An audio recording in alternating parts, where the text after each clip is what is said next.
Bonjour à toutes et à tous. Donc, je suis agriculteur près de Nogent-sur-Seine, dans l'Aube.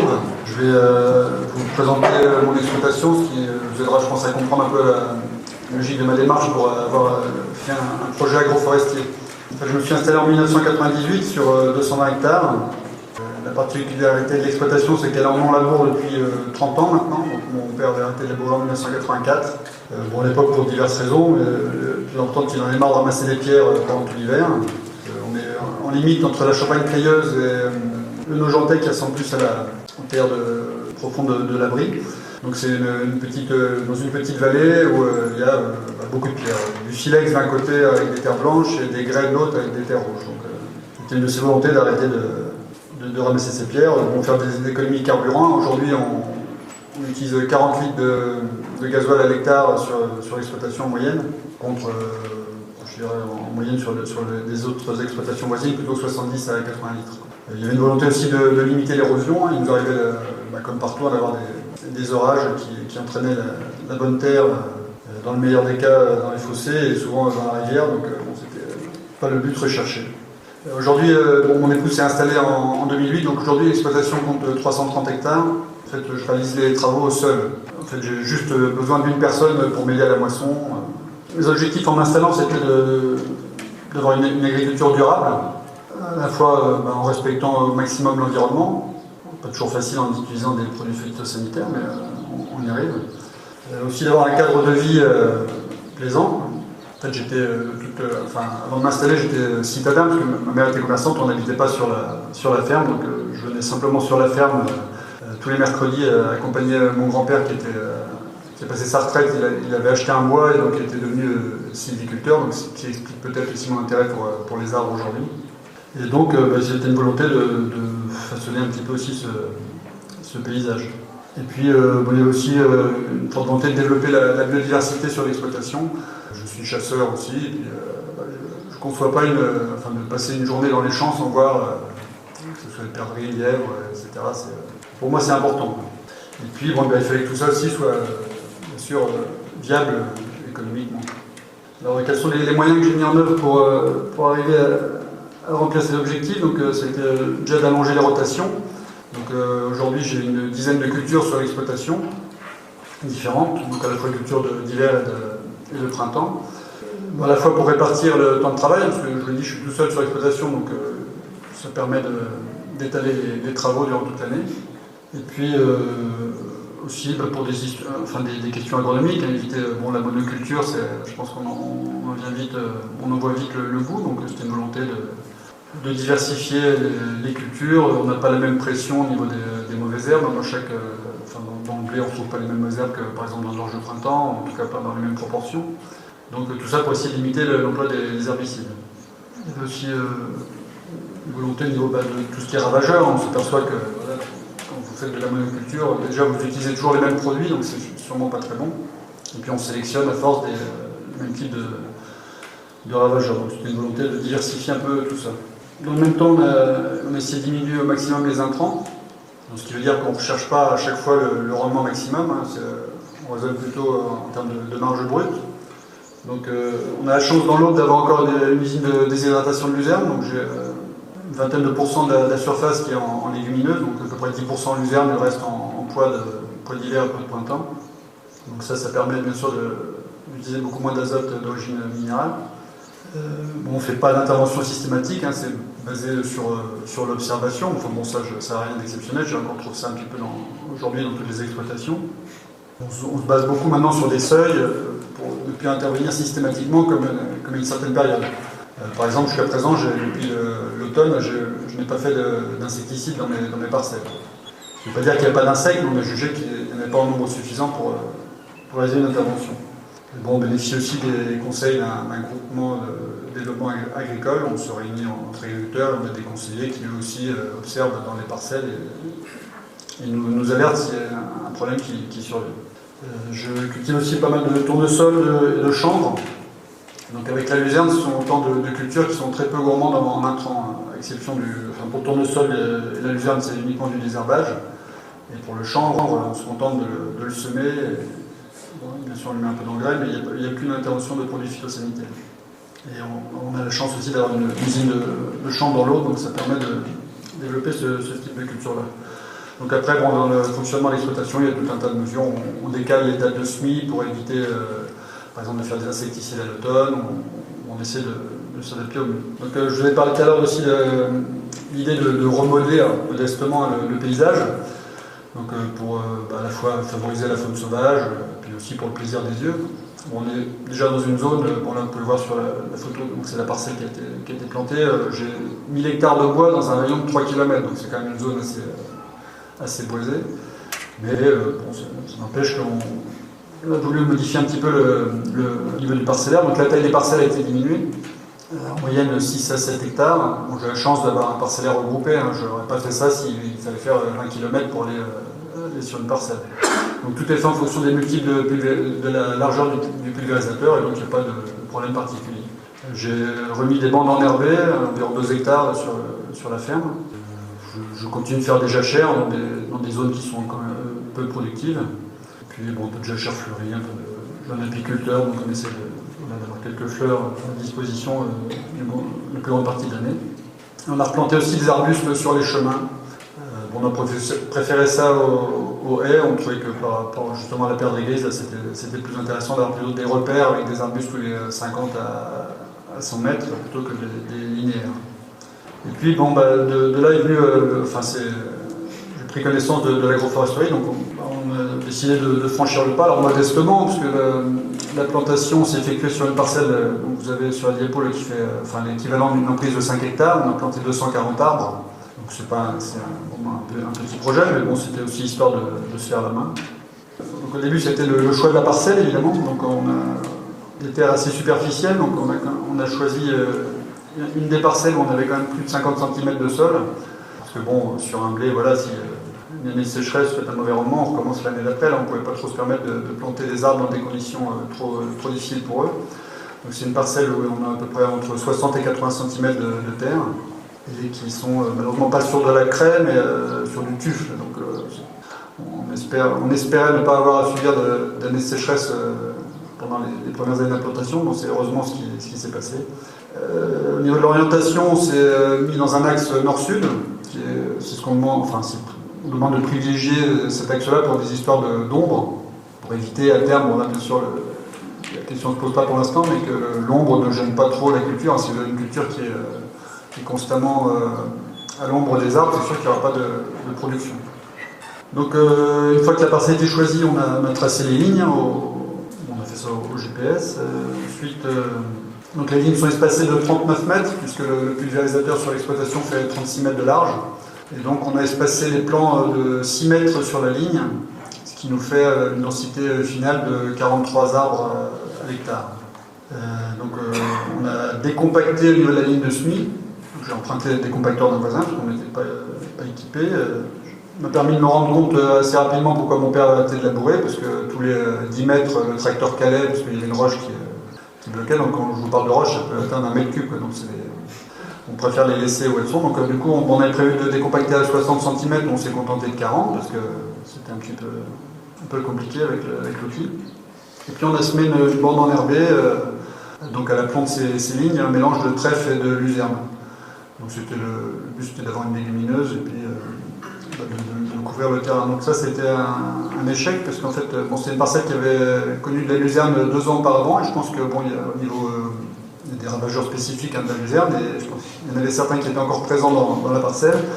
Et donc il y a eu une partie, à peu près la moitié de la surface qui a été mangée par ces insectes-là. Donc en plus c'était pendant moisson, on n'a pas trop surveillé, et il était trop tard pour intervenir.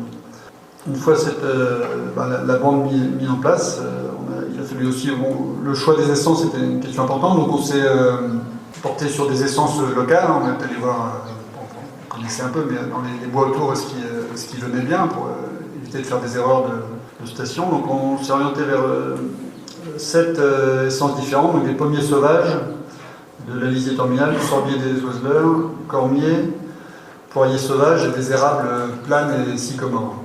Donc j'ai récupéré auprès d'une scierie de Nogent-sur-Seine des plaquettes de bois issues de peupliers. Donc on a réparti aux futurs emplacements des plantations.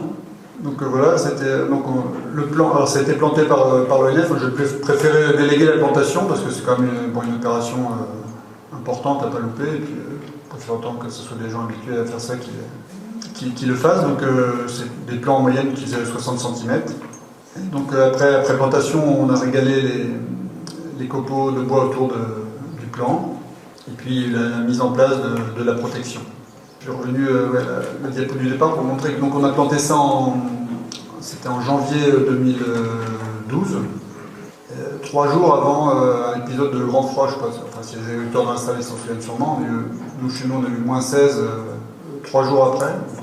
J'étais pas trop serein quant à la reprise des arbres, parce que vous pouvez voir sur la photo suivante, voilà, c'est pas un montage, hein, c'est l'état d'escourgeon 15 jours après l'épisode de gel. Là.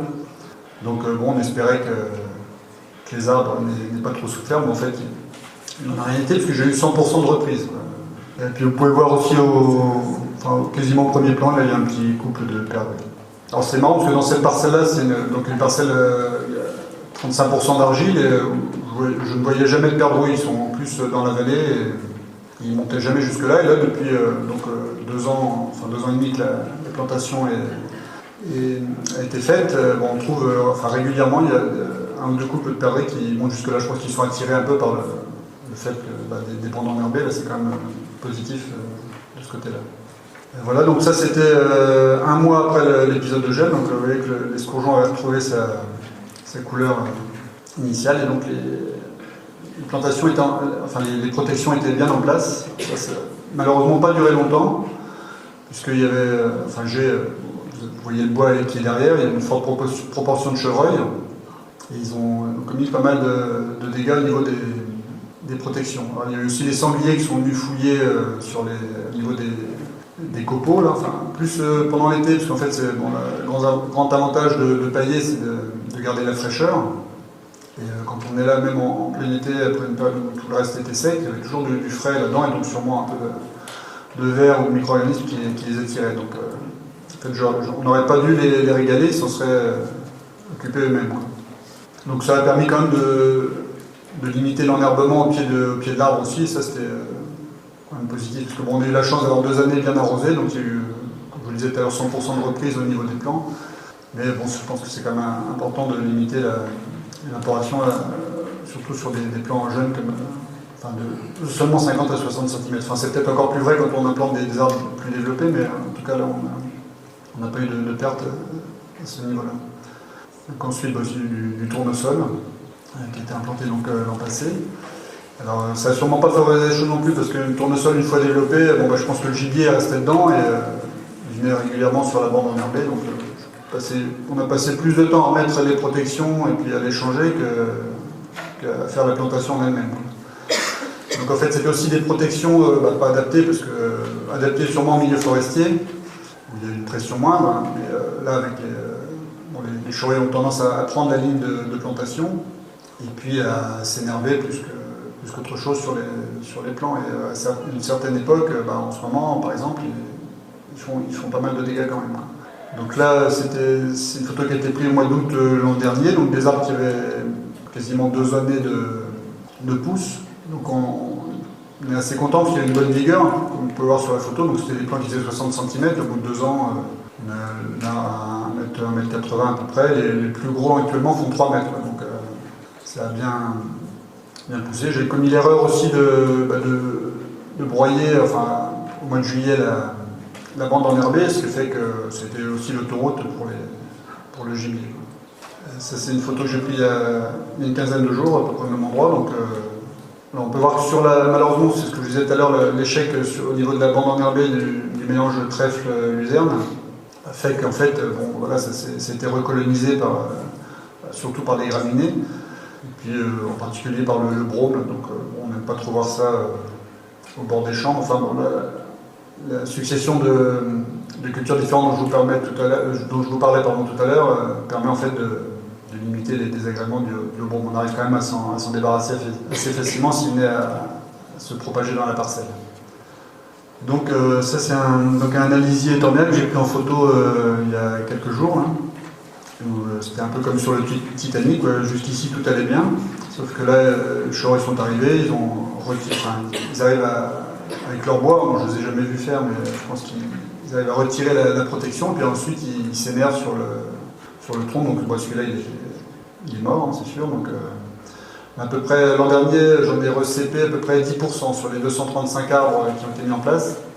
Avec la chance qu'on a vu quand même qu'ils aient bien repris, le fait de recepper, ça repart, là, c'est sûr un petit peu de temps de perdu, mais là je mets au fur et à mesure des nouvelles protections plus solides, plus costauds, sans être sûr à 100% que ça suffise, mais j'espère quand même que ce problème chevreuil va diminuer au fur et à mesure les arbres vont grossir. Et donc voilà, on a vu l'ensemble de la parcelle aujourd'hui. Voilà, après maintenant c'est le travail de taille qui commence. Donc on a taillé une première fois l'an passé, peut-être un petit peu tard, c'était au mois de septembre, donc on n'avait pas pris le temps de le faire avant. Donc bon, de toute façon là pour l'instant c'est une taille vraiment légère, il y a quelques fourches, on fait ça encore au sécateur. Donc je disais tout est bienvenu. Évidemment les pommiers poiriers sauvages poussent un peu moins vite apparemment. Par contre ils ont l'avantage de ne pas être attaqués par le gibier, enfin, surtout les poiriers qui sont c'est un peu piquant, et je pense que les chevreuils, ça leur plaît pas non plus, préfèrent se lâcher sur les autres feuillus.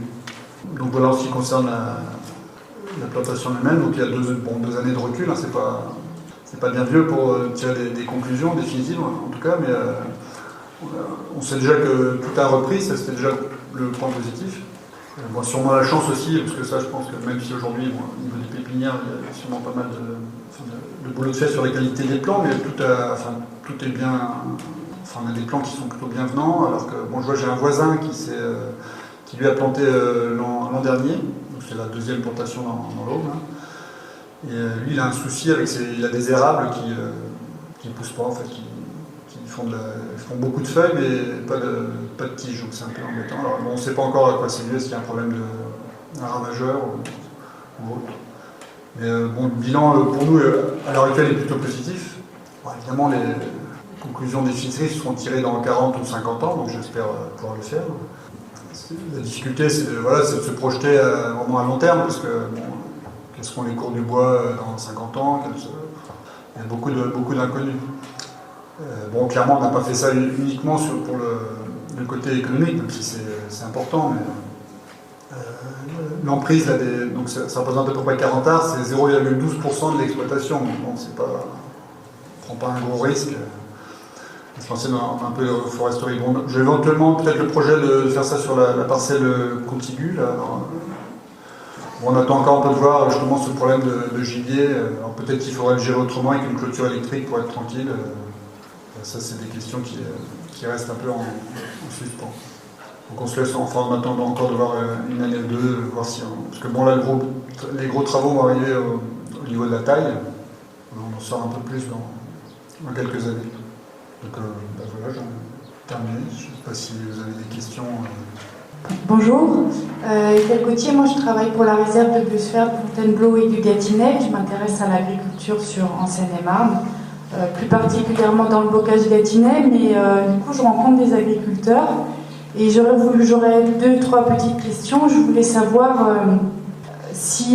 déjà quelles étaient vos tailles de parcelles et si vous aviez une taille différente, si votre logique aurait été différente.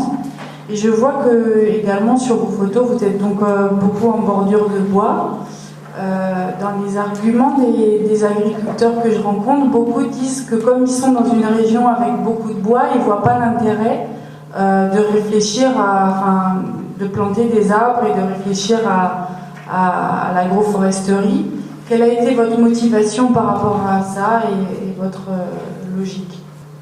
Pour la taille des parcelles, c'est vrai que ça paraît compliqué de faire l'agroforesterie sur une petite parcelle de, mettons d'un hectare ou deux. Il faut quand même, là vous pouvez voir sur la photo que c'est pas planté jusqu'au bout du champ, il faut qu'on puisse passer avec le pulvérisateur sur le tour. Donc il y a déjà une quarantaine de mètres qui sont pris par ça, donc il fallait quand même un linéaire assez important, hein, sur une petite parcelle, ça me semble compliqué. En agriculture conventionnelle, après en bio, on pourrait certainement faire différemment.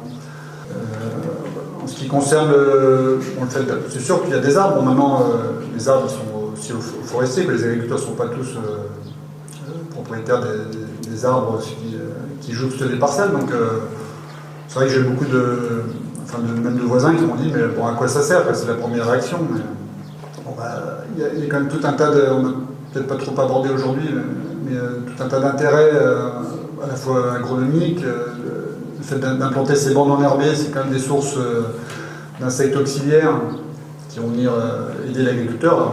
Je l'ai cité tout à l'heure, mon exemple cette année avec les limaces. Je pense que là, les carabes étaient partis en vacances, mais quand même, je pense que sur le long terme, il y a assez d'exemples qui prouvent que ça a quand même un intérêt. Bon, il y a l'effet brise-vent, il y a l'effet qui me semble important, c'est qu'on a vu tout à l'heure sur les premières photos, de la première intervention, l'enracinement des arbres agroforestiers est quand même complètement différent. Il va avoir tendance à aller en dessous l'enracinement de la culture qui est implantée chaque année. Et donc, par ce biais-là, bon, à la fois stocker du carbone, c'est sûr, mais aussi capter un petit peu tout ce qui peut être lessivé, et qui, plutôt que de se retrouver, je pense, à l'azote, mais sûrement aussi au niveau des produits phytosanitaires, qui, au lieu de se retrouver dans un arbre, vont être captés par le système racinaire des arbres. Donc ça, c'est un côté important. Alors, c'est vrai que là, pour l'instant, il y a 2 ans de plantation, je sais que mes racines n'ont pas encore fait 20 mètres sur les côtés pour aller couvrir la surface complète. Mais bon, je ne sais pas si... non, ça me paraît même un peu illusoire de croire qu'elles pourront le faire à terme, mais en tout cas, on peut largement compter sur une quinzaine de mètres. Donc ça, c'est un côté positif en termes environnemental. Voilà, il y a tout un tas d'arguments agroforestiers. Puis après, il y a l'argument aussi économique. Hein, on a fait référence à la personne qui a planté, je ne sais plus si 40 ou 60 hectares d'arbres qui sont aujourd'hui prêts à récolter. Il est à la tête d'un patrimoine important. Donc économiquement, aujourd'hui, il ne regrette pas du tout son investissement, même si c'est un petit peu différent, parce que là, c'est des parcelles où c'était planté relativement... je ne sais plus si c'était 12 ou 14 mètres, là, assez proche, donc ça fait peut-être une dizaine d'années qu'il lui ne cultive plus. Alors que là, sur un type d'agroforesterie comme le projet qu'on a mis en place, moi je pense cultiver jusqu'à la récolte des arbres. Il y aura pas. Alors certes, avec une production moindre à terme, à l'abord vraiment proche des lignes, mais il y aura quand même toujours une production. Hein. On nous conseille aussi de passer un outil quand même de travail du sol à l'aplomb pour éviter parce que bien sûr les racines vont avoir tendance, puisque la place est occupée par les racines des cultures, vont avoir tendance à passer en dessous, mais il y aura quand même des racines superficielles qui vont venir concurrencer la culture. Donc je le vois bien sur toutes les bordures de bois que j'ai, hein, sur les 4 premiers mètres, on récolte quand même pas grand chose. Donc le but là, ça va être de passer un outil à dents tous les 2 ans, à 1,50 m de la bande d'arbre. Les bandes je vous l'ai peut-être dit, font 3 mètres. Donc il y a 1,50 m de chaque côté d'herbe. J'ai choisi cette largeur-là déjà pour que la bande enherbée soit efficace. Et puis surtout, par rapport à une question pratique, j'ai vu certaines plantations où il y a 1 mètre seulement sur la ligne, c'est-à-dire 50 cm de chaque côté. Si un jour les arbres font 30 ou 40 cm de diamètre, je pense qu'il faut être hyper précis. Enfin, moi, c'est pas mon cas, donc je préfère me garder une sécurité d'1,50 m de chaque côté pour les interventions mécaniques. C'est quand même dommage, je sais pas, d'avoir un arbre depuis une vingtaine d'années, puis de lui coller malencontreusement un coup de rampe de PUV ou de je sais quel outil, et puis là c'est fini, quoi. La valeur elle est diluée. Donc je sais qu'il y a un 3e projet qui a été mis en place cette année dans l'Aube, donc c'est pas encore la tâche d'huile, hein, c'est goutte à goutte, mais ça progresse quand même, sachant que la Champagne-Ardenne n'est pas une région qui a beaucoup poussé au projet agroforestier. Déjà, quand je me suis lancé, j'ai dit qu'il n'y avait pas d'aide, mais pour une raison qu'il n'y avait pas de proposé non plus, donc il fallait encore attendre. C'était compliqué, donc maintenant ça a été mis en place, avec aussi des mesures, en fonction de la valeur ajoutée par exploitant agricole, donc ce qui est peut-être normal aussi, hein, que ça ne soit pas ouvert à tout le monde, mais donc de toute façon je n'y aurais pas eu droit, donc pour une fois qu'on peut se vanter de faire quelque chose sans aide en agriculture, on profiter. Bonjour, c'était juste pour savoir combien de temps vous êtes là sur les 2 dernières années, combien de temps vous y passez, et à quelle périodicité, quelle fréquence? Oui, c'est vrai que j'y passe souvent, trop souvent, parce que justement, là, c'est pour l'histoire de remettre les protections en place. Je vous avouerai que je n'ai pas compté le temps, mais ça m'est arrivé de faire une ligne un jour, puis d'y revenir le lendemain, il y avait déjà 10 protections qui étaient déplacées. Alors, heureusement, à chaque fois, les arbres sont pas abîmés, mais... Globalement sur l'année, quoi. Ouais, non, honnêtement, c'est compliqué. Enfin, je sais pas, là, peut-être qu'au niveau de la face, ils ont des données, mais moi, je sais pas trop. Je passe dans la parcelle devant pas tous les jours, même presque, donc bon, je vais passer... Je me dis pas, tiens, je vais passer une journée dans la parcelle pour remettre ça en place, c'est plus au coup par coup, donc c'est difficilement quantifiable. Par contre, je pense qu'il y aura un gros boulot c'est la taille et puis l'entretien après quand il y aura des pieds développés. Pour l'instant, c'est quand même gérable assez facilement. Je voulais vous féliciter pour votre engagement, parce qu'on a parlé du parcours du combattant, c'est le cas. Il faudra que ça s'arrête un jour, évidemment. C'est 1 hectare, 1 jour par hectare par an, en principe. Et c'est vrai bravo, vous continuez, parce que je pense que ça pourrait en décourager d'autres. Et le fait d'avoir été élevé dans les bois, ça doit servir à ça. Et finalement, servir à en tirer les enseignements, parce que, comme vous l'avez très bien dit, les arbres dans les bois, ils n'ont pas beaucoup d'effet au milieu des parcelles. Malheureusement, je serais tenté de dire. Donc voilà. 2 ou 3 bricoles. La première, c'est qu'on a quand même mis au point avec un fabricant dont je ne donnerai pas le nom, parce que ce n'est pas mon rôle, une protection agroforestière aujourd'hui, qui existe depuis 2 ans, qui a été testée, elle sera peut-être encore améliorée, mais qui est d'une efficacité assez redoutable. Parce que vous n'avez pas à passer vos journées dans les champs en train de remettre des protections. Donc il y a ça existe sur le marché. Et c'est vrai que quand on est un peu seul, quand on est un peu isolé, ben, on n'a pas forcément l'info. Dans votre cas, d'une part, le cernage naturel, puisque vous êtes rentré dans la diversité, vous êtes rentré dans la couverture, dans la réduction du travail du sol, cette agroforesterie-là, que l'on nomme parfois de 3e génération parce qu'il faut lui donner un nom, elle n'existe pas encore dans les cadres officiels, je le dis et je le répète. On rentre avec cette diversité-là de plantes et d'essences. On part d'un modèle sur lequel on a beaucoup fait des analyses noyer-blé ou merisier-blé, c'est plus du tout la même chose aujourd'hui. On a complètement explosé ça, entre parenthèses. Ça nous a beaucoup servi et c'est absolument nécessaire et vital, sauf que quand, dans votre cas et dans d'autres cas, on rentre dans une agriculture de la mycorhize, et donc de la complémentarité entre les plantes, vous allez voir que les rendements, ils ne vont pas chuter. Et on en reparlera, on viendra vous voir dans 5, 10, 15 ans, on viendra tous les 5 ans, et vous allez voir que vous allez rigoler. Parce que là, vous rentrez dans une agriculture écosystémique qui ressemble à celle que vous avez dans le bois ou dans la forêt d'ail, et ça ne sera pas du tout la même chose. Il y avait beaucoup trop de travail du sol dans les parcelles agroforestières, il n'y avait pas de diversité, il y avait peu de vers de terre et peu de mycorhizes, et je ne rentre pas dans les détails. Et ça ne sera pas la même chose. On n'est pas du tout inquiet quant au rendement des cultures et des céréales sous les arbres, avec des densités comme celle-ci, des écartements comme cela. Moi, je suis plus inquiet pour ceux qui ne planteront pas et qui ne feront rien, sur les coulées, sur la verse, sur l'évapotranspiration et sur la battance et sur l'érosion. Parce que c'est aussi comme ça, et c'est un peu cette entrée-là que vous avez pris. Moi, je suis plus inquiet quand on ne fait rien, quand on fait et qu'on se trompe un tout petit peu. Je serais même tenté de dire que si les rendements ils baissent un peu, on enlève un arbre de temps en temps, et on le valorise. En tout cas, bravo pour votre travail, votre engagement, c'est précieux, même si c'est parfois pas simple. Bravo.